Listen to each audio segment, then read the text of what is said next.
Talakilji, let me ask you this. Talakilji, if Suvendu Adhikari and the BJP and people like Smriti Irani did not come forward, ഏറ്റവും ആദ്യം ഇവര് രേഖ ജീനെ കൊണ്ടുവന്നതാണ് ഏറ്റവും വലിയത് ചെയ്ത് for human rights of women. She is somebody who started building the case from the election time. അങ്ങനെയാണ് ഈ village കണ്ടുപിടിച്ചത്. കണ്ടുപിടിച്ചിട്ട് ഇവര് ground work ചെയ്യുന്നുണ്ട്. It is not that BJP is not doing ground work. BJP അങ്ങനെയാണ് ഈ village കണ്ടുപിടിച്ചത്. Once the women started knowing that, okay, we will have somebody to help, then they started coming out. See, all this Champa Bishwas, ഇവരുടെ ഒക്കെ story വന്നത് വെളിയില്, it was BJP who bought. ഇവർക്കൊന്നും guts ഉണ്ടായിരുന്നില്ല പറയാനായിട്ട്. Champa ബിശ്വാസിന്റെ case എന്താ പറയാ ലല്ലു പ്രസാദ് യാദവിന്റെ മിനിസ്ട്രിയിൽ ഉണ്ടല്ലോ, ഇറ്റ് ഈസ് കണൻഡ്രം. ഒരു IAS ഓഫീസർ ഹെൽപ്ലെസ് എന്ന് പറഞ്ഞാൽ പിന്നെ എന്താ കാര്യം IAS ആയിട്ട്? You tell me. IAS officer, if the law and order is helpless, if a Supreme Court judge is helpless, appo pinne endha ulle? That is Sharia. So under Congress, you had a silent Sharia, which none of us understood because that time there was no social media. That is the key thing. ഇതിപ്പോ Tucker Carlson പുടിനെ പോയി interview ചെയ്തപ്പോഴാണ് പുടിന്റെ point of view മനസ്സിലായിട്ട് everybody is understanding, okay, what the hell is happening here. അങ്ങനെയാണ്. That is the key thing. Why? Because you have a platform now which actually releases it. നാളെ Elon മസ്കിനെ കിട്ടിക്കഴിഞ്ഞാൽ ഈ Islamist അവന്റെ പിന്നാലെ ഓടും. എന്നുവെച്ചാൽ അവനാണ് വന്ന് ഈ എക്സ് ഫ്രീ ആക്കി തന്നത്. മറ്റത് അവിടെ മുഴുവൻ ബാരിയേഴ്സ് ആയിരുന്നു. സോ ഈ മീഡിയയുടെ ആൾക്കാര്, I don't trust any media. എന്റെ ക്രൈറ്റീരിയയില് അവര് കുറെ ഒളിപ്പിക്കുന്നുണ്ട്. Maybe because they are scared. ഇപ്പൊ നമ്മളൊക്കെ ഇവിടെ അനോണിമസ് നെയിംസിൽ വരുന്ന എന്തിനാണ്? Because we are scared. വളരെ ഓണസ്റ്റ് ആയിട്ട് ഞാൻ പറയാണ്. എന്ന് വെച്ചാൽ അത്രയ്ക്ക് ഡേഞ്ചറസ് ആണ് ഈ എൻറ്റിറ്റി. പക്ഷെ ഈ ഡേഞ്ചറസ് എൻറ്റിറ്റിയുടെ ഡേഞ്ചർ അറിഞ്ഞിട്ട് ഇത്ര ആൾക്കാർ എന്നും നമ്മുടെ റൂമിൽ വരും. അവർ താഴെ ഇരുന്ന് കേൾക്കുള്ളൂ. They never come up and speak. And I understand, പണി ഉണ്ടാവും, വാട്ട് എവർ ഇറ്റ് ഈസ്. പക്ഷെ the point is, ഇവരുടെ ഡേഞ്ചർ അറിഞ്ഞിട്ടും why do you fund them? The minimum you can do, വേറെ ഒന്നും ചെയ്യണ്ട, ഫൈറ്റ് ചെയ്യണ്ട, ഒപ്പീനിയൻസ് എഴുതണ്ട, ഫേസ്ബുക്കിൽ വരണ്ട, ട്വിറ്ററിൽ വരണ്ട, എവിടെയും വരണ്ട, ഒന്നും ചെയ്യണ്ട. Don't fund them. മലബാറിന്ന് ഗോൾഡ് മേടിക്കാണ്ടിരിക്കുക, ലുല്ലൂന്ന് സാധനം മേടിക്കാണ്ടിരിക്കുക. അപ്പൊ എന്റെ അടുത്ത് ചോദിക്കും, അതൊക്കെ ചെയ്തിട്ട് എന്താ കാര്യം? ചെയ്തിട്ട് കാര്യമുണ്ട്. എന്താ വെച്ചാൽ ഈ കാശാണ് ഇവരുടെ ഇതിന് വേണ്ടി പോണത്. ഇപ്പൊ ഹലാൽ നെറ്റ്വർക്ക് ഒരെണ്ണം, ഐ നോ നന്ദൻജി, you are there and Sanish is here. Anyway I talk later. പക്ഷെ the point is this, UP government എങ്ങനെയാണ് ഹലാൽ ക്രാക്ക് ഡൗൺ ചെയ്യണത്? So you need BJP to actually set the things in right place. പക്ഷെ അതിനു വേണ്ടി your vote matters. That's the bottom thing what Chanduji is trying to say. But yes, BJP support ഉള്ള കാരണമാണ് ഈ സ്ത്രീകൾ വെളിയെ വന്നത്. അല്ലെങ്കിൽ പറ്റില്ല. പക്ഷെ BJP മാത്രം ഡിപ്പെൻഡ് ചെയ്യാനും പറ്റില്ല. BJPയിൽ ആരല്ല, ആൾക്കാരല്ലേ ഉള്ള. You have just seen how Rajesh Srinivasan was murdered in front of his wife and kids. They are also humans, right? So we need to provide a support to them. We cannot just say they will do it and I'm going to sit, I'm going to go to Lulu Mall, I'm going to go to Malabar Gold, I'm going to buy everything cheap, but BJP should do everything. That also will not work. It has to be a combined effect. അത്രേ ഉള്ളൂ. Thank you very much. അല്ല ഞാനൊരിക്കലും Can I speak? Sure, please. Yeah, good morning. See, ഞാൻ മുഴുവൻ കേട്ടില്ല, ഇപ്പോൾ വന്നേ ഉള്ളൂ. ഞാൻ സൗത്ത് വെസ്റ്റ്. ഇപ്പോൾ ബേസിക്കായിട്ട് നിങ്ങൾ ഐ തിങ്ക് ഇപ്പോൾ സംസാരിക്കുന്നത് ഇപ്പോൾ ബംഗാളിൽ നടന്നിരിക്കുന്ന ഒരു അട്രോസിറ്റി ആണെന്ന് തോന്നുന്നു, അല്ലേ? Nobody is listening. കേൾക്കുന്നില്ലേ? ഹലോ. അതെ അതെ, yes yes, that's the one. Okay, good. അപ്പോൾ അത് ഈ റിപ്പബ്ലിക് ബംഗ്ല എന്ന് പറഞ്ഞിട്ടുള്ള ചാനലുകാർ അതിൻ്റെ വളരെ വ്യക്തമായിട്ട് അവർ കാണിക്കുകയുണ്ടായി. പക്ഷെ അതിനെ അവർ ബ്ലോക്ക് ചെയ്തു കുറച്ച്, ബിക്കോസ് അത് പല കാര്യങ്ങളും അവരത് പുറത്തു വരുന്നതിന് എതിർക്കുന്നുണ്ട്. പിന്നെ it is a continuous process, not one day it happen. ഇത് റെഗുലറായിട്ട് അവിടെ പല വില്ലേജുകളിൽ നിന്നും ഈ ഗുണ്ടയുടെ, ഈ മാഫിയയുടെ ആളുടെ സെറ്റ് ആളുകളെ ആയിരിക്കുകയും സെലക്ട് ചെയ്ത് ഹിന്ദു കുട്ടികളെ തന്നെ സെലക്ട് ചെയ്ത് കൊണ്ടുവരുന്ന ഒരു സീനാണ് അവിടെ കണ്ടതായിട്ടാണ് റിപ്പബ്ലിക് അവര് പറഞ്ഞുകൊണ്ടിരുന്നത്, അർണാബ് ഗോസ്വാമി അല്ല. അപ്പൊ അത് മാത്രമല്ല, അതിന് വീരേന്ദ്ര അധികാരിയോ, നമ്മുടെ BJPയുടെ അവിടുത്തെ ഏറ്റവും വലിയ സ്റ്റേറ്റ് പ്രസിഡന്റും പിന്നെ ഓപ്പോസിഷൻ ലീഡറും അദ്ദേഹം അത് വളരെ വ്യക്തമായി ഏതെല്ലാം വില്ലേജുകളാണെന്നുള്ളത് അദ്ദേഹം എടുത്തെടുത്ത് പറയുന്നുണ്ട്.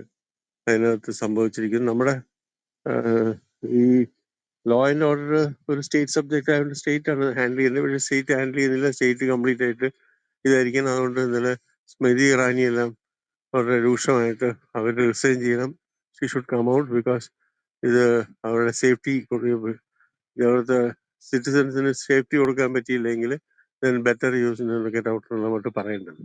പക്ഷെ അതൊന്നും ആ സ്ത്രീക്ക് പ്രശ്നമില്ല, because she's a totally different breed. അതാണ് അവരുടെ എല്ലാ ചരിത്രങ്ങൾ തുടക്കം മുതൽ നമ്മൾ കണ്ടിട്ടുള്ളത്. കോൺഗ്രസിൽ ഇരിക്കുന്ന അവസരത്തിലും യൂത്ത് കോൺഗ്രസ് ആയി നടക്കുന്ന അവസരത്തിലും എല്ലാം നമ്മൾ കണ്ടിട്ടുള്ളതാണ്.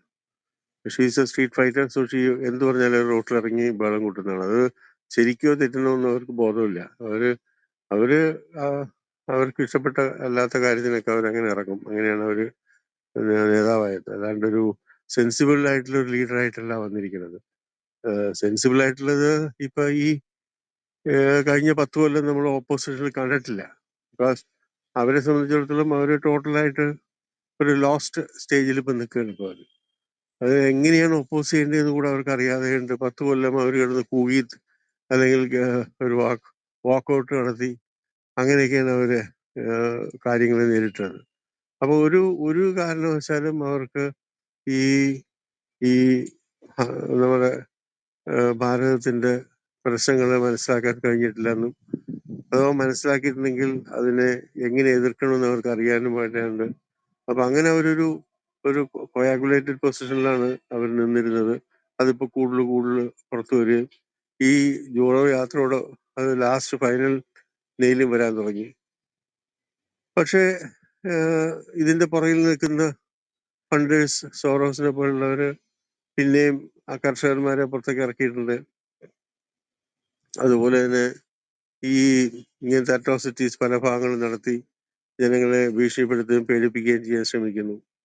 അപ്പൊ അവിടെ ഇപ്പൊ എന്താ പ്രശ്നം എന്ന് വെച്ചാൽ, ഒരു സ്റ്റേറ്റിനെതിരായിട്ട് ഒരു പാർട്ടി നിന്നിട്ട് ഫൈറ്റ് ചെയ്യാണ്.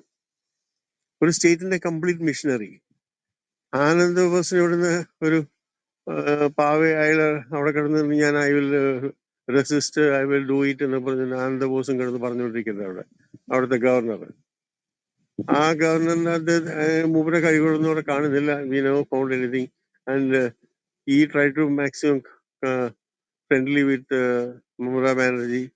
അവിടെ നിന്ന് പോകണമെങ്കിൽ മമതയുടെ ഒരു ചെറിയ ബ്ലെസ്സിങ് ഇല്ലെങ്കിൽ ബുദ്ധിമുട്ടാണ് അവിടെ. അവിടുത്തെ അവരുടെ കൂടെ നിൽക്കുന്ന ആളുകളൊന്നും അത്ര സെൻസിബിൾ ആയിട്ടുള്ള ജീവിക്കുന്നവരോ വർക്ക് ചെയ്യുന്നവരായിട്ട് കണ്ടിട്ടില്ല. അപ്പൊ അതുകൊണ്ട് ആനന്ദബോസ് സേഫ്റ്റിക്ക് വേണ്ടിയാണെന്ന് തോന്നി എനിക്ക് മൂപ്പരുടെ പെരുമാറ്റങ്ങൾ കണ്ടിട്ട്.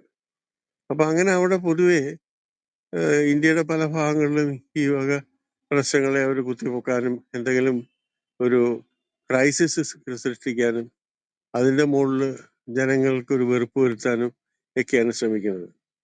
പക്ഷെ ഇതിനെല്ലാത്തിനും ഒരു പ്രത്യേകത വന്നത് രാജ്യസഭയില് മോഡി സംസാരിച്ച രീതിയാണ്. അദ്ദേഹം ഈ ഇന്ത്യയെ വിഭജിക്കുന്ന ഐഡിയോളജിയെയും കാര്യങ്ങളെയും അദ്ദേഹം അത് വളരെ വ്യക്തമായി അത് സൂചിപ്പിക്കുകയും ആ സൂചിപ്പിച്ച കാര്യങ്ങള് ജനങ്ങള് എത്ര കണ്ട് എടുത്തു എന്നുള്ളതാണ് നമ്മൾ കണ്ടുകൊണ്ടിരിക്കുന്നത്. അപ്പൊ അതിന്റെ മെയിൻ ആയിട്ടുള്ള പ്രശ്നം ഒപ്പോസിഷനെ സംബന്ധിച്ചിടത്തോളം അവർ ഒപ്പോസ് ചെയ്യണമെന്നുള്ളൊരു ഒരു പോയിന്റിൽ മാത്രമേ നിൽക്കുന്നുള്ളൂ. പക്ഷെ അത് സെൻസിബിൾ ആണോ, അത് നാടിന് വേണ്ടിയാണോ, അല്ലെ എന്തിനു വേണ്ടി അവർ ഒപ്പോസ് ചെയ്തതെന്ന് അവർക്ക് തന്നെ അറിയില്ല. അപ്പൊ അങ്ങനെ അവര് എല്ലാം കൈവിട്ട് നിൽക്കുന്ന ഒരു പൊസിഷനാണ് ഇപ്പൊ അവരുടെ നിൽപ്പ് നിൽക്കുന്നത്. എന്തായാലും സ്റ്റേറ്റ് സബ്ജക്റ്റ് ആയിരിക്കുന്നത് ഇപ്പോ അധികം വൈകാതെ കൊണ്ട് കൂടുതൽ പ്രശ്നം ഉണ്ടാക്കിയാൽ മിക്കതും ആനന്ദ ബോസ് ചിലപ്പോ അത് സുപ്രീം കോർട്ടിൽ എവിടെയെങ്കിലും പോയി അതിനെതിരായിട്ട് എന്തെങ്കിലും ഒരു ആക്ഷൻ എടുക്കണം എന്നുള്ള പരിപാടിയിൽ ഇപ്പോ കൽക്കട്ട ഹൈക്കോർട്ട് ഇന്ന് ഹിയർ ചെയ്യുന്നുണ്ട്. അതിന്റെ പേരിൽ പെറ്റീഷൻ പോയിരിക്കുന്നതെന്ന് 11 മണിക്ക് ഹിയറിംഗ് ഉണ്ട്.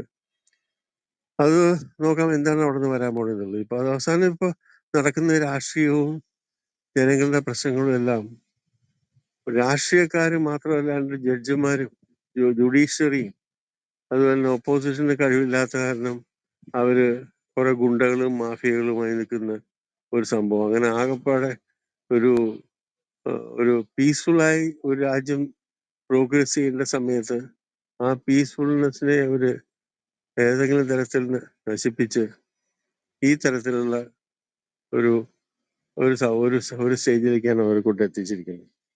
എന്തായാലും ഇത് എത്ര കണ്ട് നീണ്ടുപോകും നമുക്കറിയില്ല.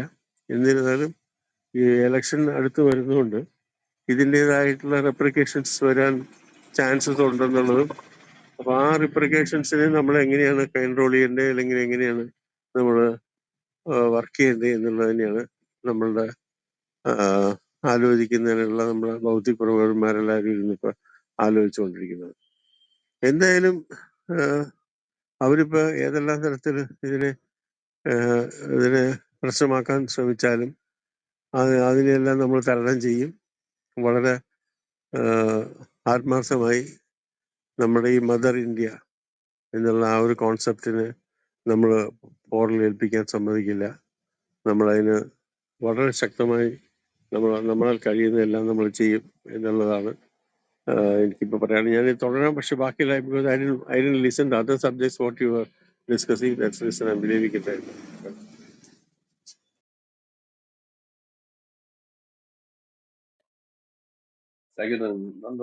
നന്ദജി, പക്ഷെ ഞാൻ പറഞ്ഞില്ലേ, ഈ വിഷയം ഇവിടുത്തെ മാധ്യമങ്ങൾ കാണിക്കുന്ന സൈലൻസ് എന്ന് പറയുന്നത് വളരെ എന്താ പറയുന്നത് ലജ്ജാകരമാണ്. ഇവിടെ സ്ത്രീകളെ കുറിച്ച് നാഴിക 40 വട്ടം എന്താ പറയുന്നത്, ഇവിടെ എന്താ പറയാ ഒരു ഒരു ഒരു ഒരു പത്രലേഖക വഴി തടഞ്ഞു നിന്നപ്പോ അവരെ മാറ്റി നിർത്തി കടന്നുപോയ സുരേഷ് ഗോപി ലൈംഗിക അതിക്രമം കാണിച്ചു എന്ന് പറയുന്ന, അല്ലെങ്കിൽ എന്താ പറയുന്നത് ഇവിടെ മുദ്രയിടുന്ന മാധ്യമ സിംഹങ്ങൾ ഈ വിഷയത്തെ കുറിച്ച് സംസാരിക്കുന്നില്ല എന്നുള്ളത് വളരെ എന്താ പറയുന്നത് എന്താ ലജ്ജാകരമാണ്. അത് ഈ പറഞ്ഞ പോലെ നാളെ നമുക്ക് ഇത് സംഭവിച്ചാലും ഇത് തന്നെയായിരിക്കും അവസ്ഥ. ഇവരൊന്നും മിണ്ടില്ല. ഇത്രയും നമുക്ക് എന്താ പറയുന്നത് നമ്മുടെ അനുഭവങ്ങളിൽ നിന്ന് പഠിക്കുക. അല്ലാതെ നമ്മുടെ വീട്ടുമുറ്റത്ത് എത്തുന്നവരെ എന്താ പറയാ വെയിറ്റ് ചെയ്തിരിക്കുകയാണെങ്കിൽ അനിവാര്യമായ ദുരന്തത്തിൽ നിന്ന് നമുക്ക് പിന്നെ നമ്മളെ ആർക്കും രക്ഷിക്കാൻ കഴിയില്ല എന്ന് വിശ്വസിക്കുന്ന ഒരാളാണ് ഞാൻ.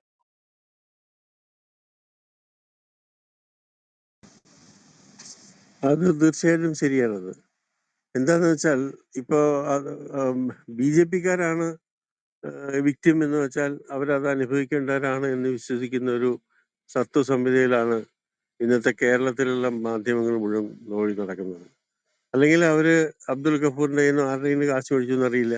എന്തായാലും അവരെല്ലാവരും ഇപ്പൊ സറണ്ടർ ചെയ്യപ്പെട്ടിരിക്കുകയാണ്. അല്ലെങ്കിൽ അവർക്ക് കിട്ടുന്ന അഡ്വർടൈസ്മെന്റുകൾ അതുപോലെയാണോ, എന്തായാലും അവരതാണ് ഇപ്പൊ ചെയ്തുകൊണ്ടിരിക്കുന്നത്. അപ്പൊ അതുകൊണ്ട് നമ്മൾ നമ്മുടെ കൈ നമ്മുടെ തലയ്ക്ക് വയ്ക്കുക എന്ന് പറഞ്ഞ പോലെ അത് നമ്മൾ തന്നെ ഇതിനെ നേരിടേണ്ടതായിട്ടുള്ള ഒരു സ്റ്റേജിലേക്ക് ഒരു കൊണ്ടെത്തിക്കും. അതാണ് ഇപ്പൊ നടക്കുന്നത്. പക്ഷെ എന്നിരുന്നാലും സെൻട്രൽ ഗവൺമെന്റാൽ കഴിയാവുന്ന ഇതിനെ പ്രിവെന്റ് ചെയ്യാവുന്നതെല്ലാം പരമാവധി ചെയ്യുന്നുണ്ട്.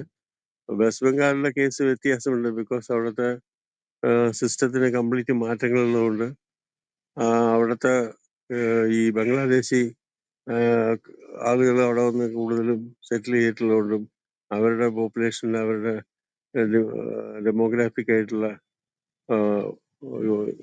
ഗ്രോത്തും അതെല്ലാം നമ്മൾ കണക്കാക്കിയിട്ട് അവിടെ നമുക്ക് ഇടപെടാൻ സാധിക്കുള്ളൂ. എന്നാലും അതിൽ നമ്മുടെ ആളുകൾ ഇടപെടുന്നവരെ ഒരു വെട്ടിക്കൊല്ല് ഒക്കെ ചെയ്യുന്ന ഒരു സംഭവത്തിലാണ് നടന്നുകൊണ്ടിരിക്കുന്നത്. അപ്പൊ അതുകൊണ്ട് ഇവര് എന്തിനും തയ്യാറാണ്. ഇവരുടെ ഐഡിയോളജി എന്ന് പറഞ്ഞാൽ അത്രേ ഉള്ളൂ. അപ്പൊ അതുകൊണ്ട് ഒരു we are sleeping with snake എന്നുള്ള മട്ടാണ്. Be careful.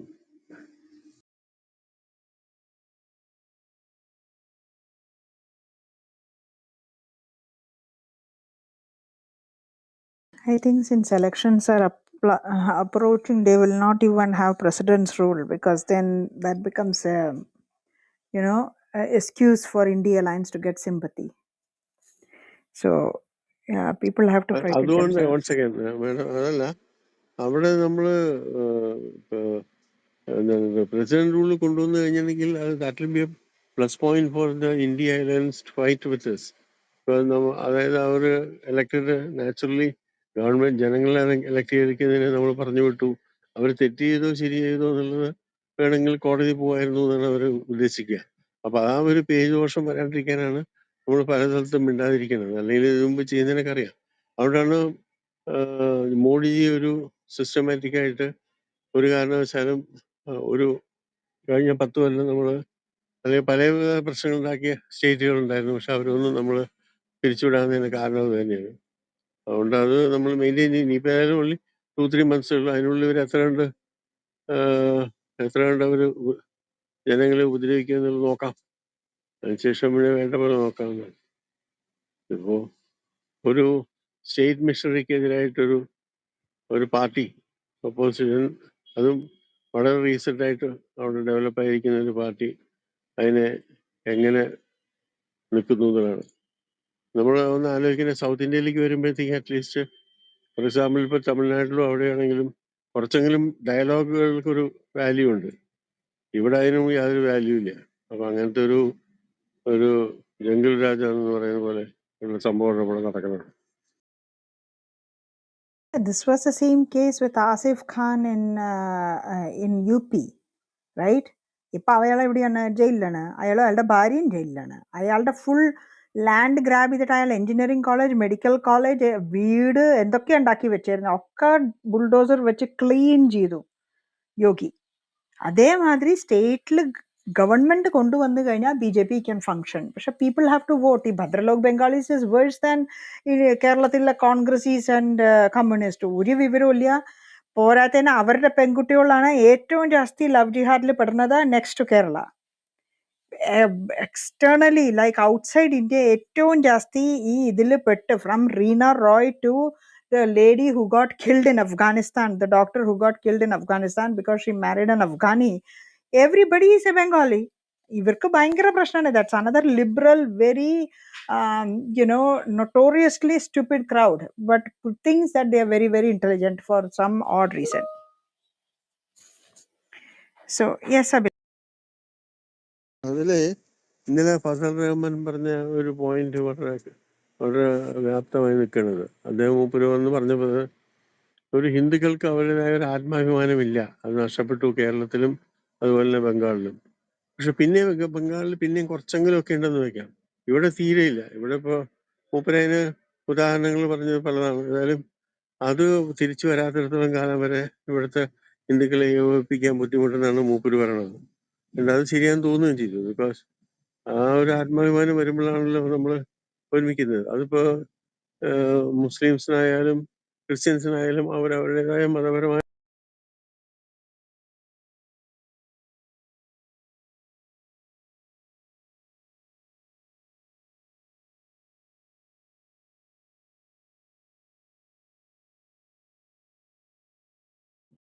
നന്ദിജി കട്ടായി പോയോ? പോയെന്ന് തോന്നുന്നു.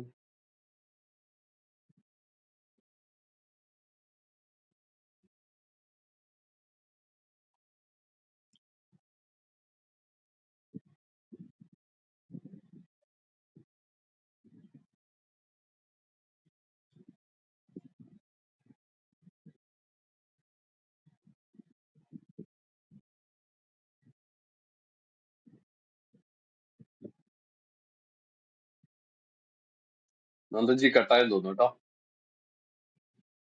ജനീഷ് ഭായ്, അഭിലാഷ് എന്തെങ്കിലും സംസാരിക്കണ്ടോ? നന്ദൻ ചേട്ടൻ ഇവിടെ ഇല്ലല്ലോ, ഈ റൂമിൽ നിന്ന് കാണുന്നില്ലല്ലോ ചന്തു ചേട്ടാ.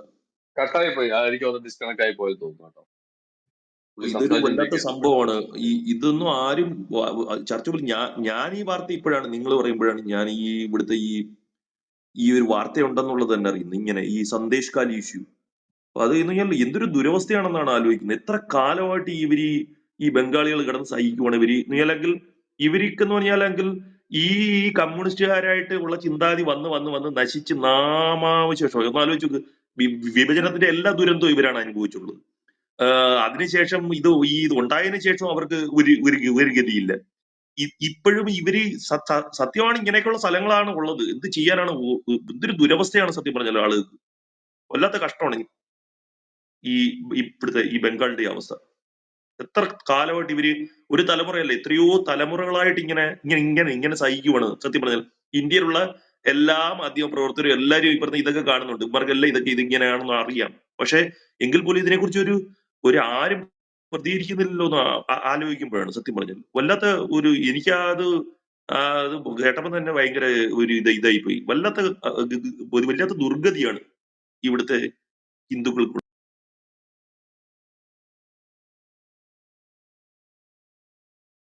അല്ല, ഇതാണ് അതിന്റെ തമാശ എന്ന് പറഞ്ഞത്. കൽക്കട്ടയായിട്ട് ഞാൻ മനസ്സിലാക്കുന്ന അഭിലാഷ് കുറച്ചുകൂടെ അടുത്ത ബന്ധമുള്ള ഒരാളാണ്. പുള്ളി പോലും നമ്മളിവിടെ ഇപ്പൊ ഈ വാർത്ത വന്നതിന് ശേഷമാണ് ഇതിനെക്കുറിച്ച് അറിയുന്നത് എന്നുള്ളതാണ് ഏറ്റവും വലിയ തമാശ എന്ന് പറയുന്നത്. ഒന്ന് ആലോചിച്ച് നോക്കും. അപ്പോ നമ്മളിത് കേട്ട് തളച്ചിട്ട് കാര്യമൊന്നുമില്ല. കാരണം ഇവരുടെ ഈ ഇങ്ങനത്തെ കാര്യങ്ങൾ സപ്രസ് ചെയ്യാനായിട്ട് കൃത്യമായിട്ടുള്ള ചാനൽസ് ഇവിടെ ആക്റ്റീവാണ്. മനസ്സിലായില്ലേ? ഷാനിവാളം തന്നെയാണ് സംഗതി. അതായത് ഇത് പുറത്ത് പറഞ്ഞാൽ ബി ജെ പി ഗുണം ചെയ്യുമോ എന്നുള്ളൊരു ഒറ്റ കാര്യം കൊണ്ട് ആ വാർത്തകൾ മുക്കപ്പെടുന്നു എന്നുള്ളതാണ്. ശരിക്കും പറഞ്ഞാൽ വളരെ വിഷമവും ദേഷ്യവും സങ്കടവും ഒക്കെ തോന്നുന്നുണ്ട്. പക്ഷെ നമ്മൾ അതിൽ നിന്നെല്ലാം ഊർജ്ജം ഉൾക്കൊണ്ടിട്ട് ഇത് ഇനി ഒരിക്കലും ഇത് ആവർത്തിക്കാൻ കഴിയാത്ത രീതിയിൽ നമ്മൾ ഉയർത്തെഴുന്നേൽക്കണം എന്നാണ് എനിക്ക് പറയാനുള്ളത്. ഇവിടെ ഇന്നലെയൊക്കെ എന്ന് പറഞ്ഞാൽ ഇവിടെ എന്തുവാണ് ഇവരുടെ നമ്മൾ മഹിളാ മോർച്ചക്കാരുടെ ഫാസിസമോ എന്നൊക്കെ പറഞ്ഞിട്ടുള്ള റൂമുകളൊക്കെയാണ് നടക്കുന്നത്. ഇന്ത്യയൊക്കെ ഇതൊക്കെ നടത്തുന്നവനൊക്കെ ഇതൊക്കെ അറിയാവുന്നതാണ്. എല്ലാവരും സോഷ്യൽ മീഡിയയിലൊക്കെ ഞാൻ ഇതുപോലത്തുള്ള ഈ എന്തെങ്കിലും റൂമിലൊക്കെ കാര്യങ്ങൾ ആരെങ്കിലും പറയുന്നത് കേൾക്കാനായിട്ടാണ് വരുന്നത്. പറഞ്ഞു ഇതൊക്കെ നീ എല്ലാവരും, ഞാൻ പത്രം പോലും വായിക്കുന്നില്ല. അന്നേരം അതിന്റെ ഇടയിൽ കൂടെ ഇതൊക്കെ എല്ലായിടത്തും നടക്കുന്നുണ്ട്. സത്യം പറഞ്ഞാൽ ഇതിനൊന്നും ഏകദേശമായിട്ട് ആരും സംസാരിക്കുന്നില്ല. ഒന്നാമത്തെ കാര്യം ഇത് നമ്മുടെ ആരെങ്കിലും ഒക്കെ പറഞ്ഞാൽ മാത്രമേ നമുക്ക് പോലും ഉള്ളൂ. ഇതിപ്പോ ഇത്രയും വലിയൊരു സംഭവമായിട്ട് സ്മൃതി ഇറാനി അത് പത്രസമ്മേളനം നടത്തി ഇപ്പൊ പറഞ്ഞിട്ട് നാഷണൽ മീഡിയസ് ഒന്നും അതിനുള്ള ഒരു ഇമ്പോർട്ടൻസ് കൊടുത്തില്ല എന്ന് പറയുമ്പോൾ അതൊരു വല്ലാത്തൊരു അവസ്ഥയാണ് സത്യം പറഞ്ഞാൽ.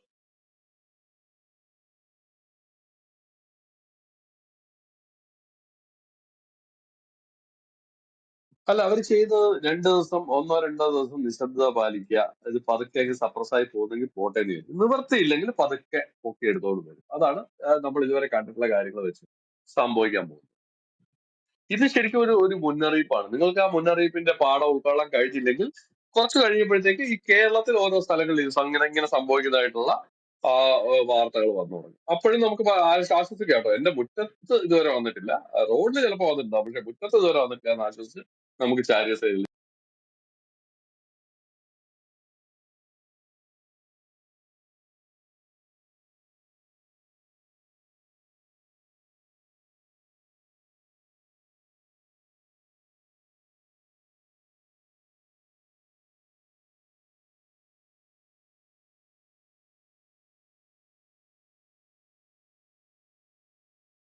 നന്ദൻചേട്ടൻ വന്നിട്ടുണ്ട്. നന്ദൻചേട്ടൻ സംസാരിച്ചുകൊണ്ടിരിക്കുന്നതിന്റെ ഇടയിൽ കട്ടായി പോയതാണ് നന്ദൻചേട്ടൻ. നമ്മള് ഇന്റർഫിയർ ചെയ്തല്ല. അത് എവിടെ വരെ എനിക്കറിയില്ല. ഞാനതൊരു ഫ്ലോയിൽ പറഞ്ഞുകൊണ്ടിരിക്കുകയായിരുന്നു. ലാസ്റ്റ്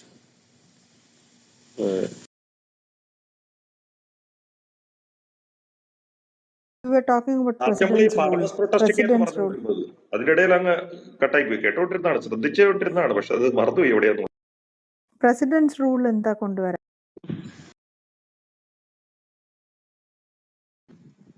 പ്രസിഡന്റ് റൂൾ നമുക്ക് മോഡി അതിന് ഒരിക്കലും സപ്പോർട്ട് ചെയ്യുന്നില്ല. ബിക്കോസ് അത് ഏറ്റവും കൂടുതൽ അനുഭവിച്ചത് BJP തന്നെയാണ് പല സ്റ്റേറ്റുകളിലും.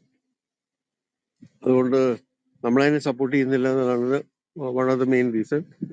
രണ്ടാമത് പിന്നെ പുതുതായിട്ടുള്ള നമ്മളെ ചില നിയമങ്ങളിലെ മാറ്റം വന്നാൽ മാത്രമേ ഇങ്ങനെയുള്ള അവസരങ്ങളിൽ ഏതെങ്കിലും എത്നിക് ക്ലീൻസിങ് പോലെ നടക്കുകയാണെന്ന് പറഞ്ഞാൽ, അല്ലെങ്കിൽ ഏതെങ്കിലും അട്രോസിറ്റി നടക്കുകയാണെങ്കിൽ അതിന് സെൻട്രൽ ഗവൺമെന്റിന്റെ ഒരു ഒബ്സർവേഷനിലേക്കുള്ള ഒരു നിയമം കൊണ്ടുവരേണ്ടത് ആവശ്യമാണ്. അത് നമ്മൾ വർക്കൗട്ട് ചെയ്തുകൊണ്ടിരിക്കുന്നുണ്ട്. മിക്കതും അടുത്ത ടേമിൽ മോഡി അതെല്ലാം കൊണ്ടുവരും. അങ്ങനെ വന്നു കഴിഞ്ഞാൽ ഇതുപോലത്തെ പ്രശ്നങ്ങൾ വന്നാൽ ഉടൻ തന്നെ അതിന് സെൻട്രലിന് ഇടപെടാം. ആ പർട്ടിക്കുലർ, ഫോർ എക്സാമ്പിൾ ലോക്കലായിട്ട് ഇപ്പോൾ ഇത് ഒരു 2 വില്ലേജിന്റെ പേരാണെന്ന് പറഞ്ഞു. അപ്പോൾ ആ വില്ലേജ് വരെ അവർക്ക് കൺട്രോൾ എടുക്കാം. അപ്പോൾ അങ്ങനെ വരുമ്പോഴത്തേക്ക് അവർക്ക് കോൺഫിഡൻസ് വരും. ബിക്കോസ് സെൻട്രലിന്റെ ഫിസിക്കലി അവർ അവൈലബിൾ ആകുമ്പോൾ. പക്ഷെ അതിന് ഇപ്പോഴത്തെ നമുക്ക് സമയം കിട്ടിയിട്ടില്ല. അടുത്തതിലാണ് നമ്മൾ ഉദ്ദേശിക്കുന്നത് അങ്ങനെ പല കാര്യങ്ങളും. അത് only for a temporary period, not അത് പെർമനന്റ് അവിടെ ഇരിക്കുന്നതിനല്ല. പക്ഷെ അതിനുള്ളിൽ കേസുകൾ രജിസ്റ്റർ ചെയ്യും, കാര്യങ്ങൾ ചെയ്യും, അതിന് വേണ്ടി ആൾക്കാരെ പിടികൂടും. അങ്ങനെ അത് എന്നെ നേരിട്ട് ഏറ്റെടുക്കുന്ന ഒരു സംഭവത്തിലേക്ക് എത്തും. അതാണ് ഇപ്പൊ വർക്കൗട്ട് ഇപ്പൊ ചിന്തിച്ചുകൊണ്ടിരിക്കണം. അങ്ങനെ ആ സ്റ്റേജിലേക്കാണ് വർക്ക് ചെയ്യാൻ പ്ലാൻ ചെയ്തത്.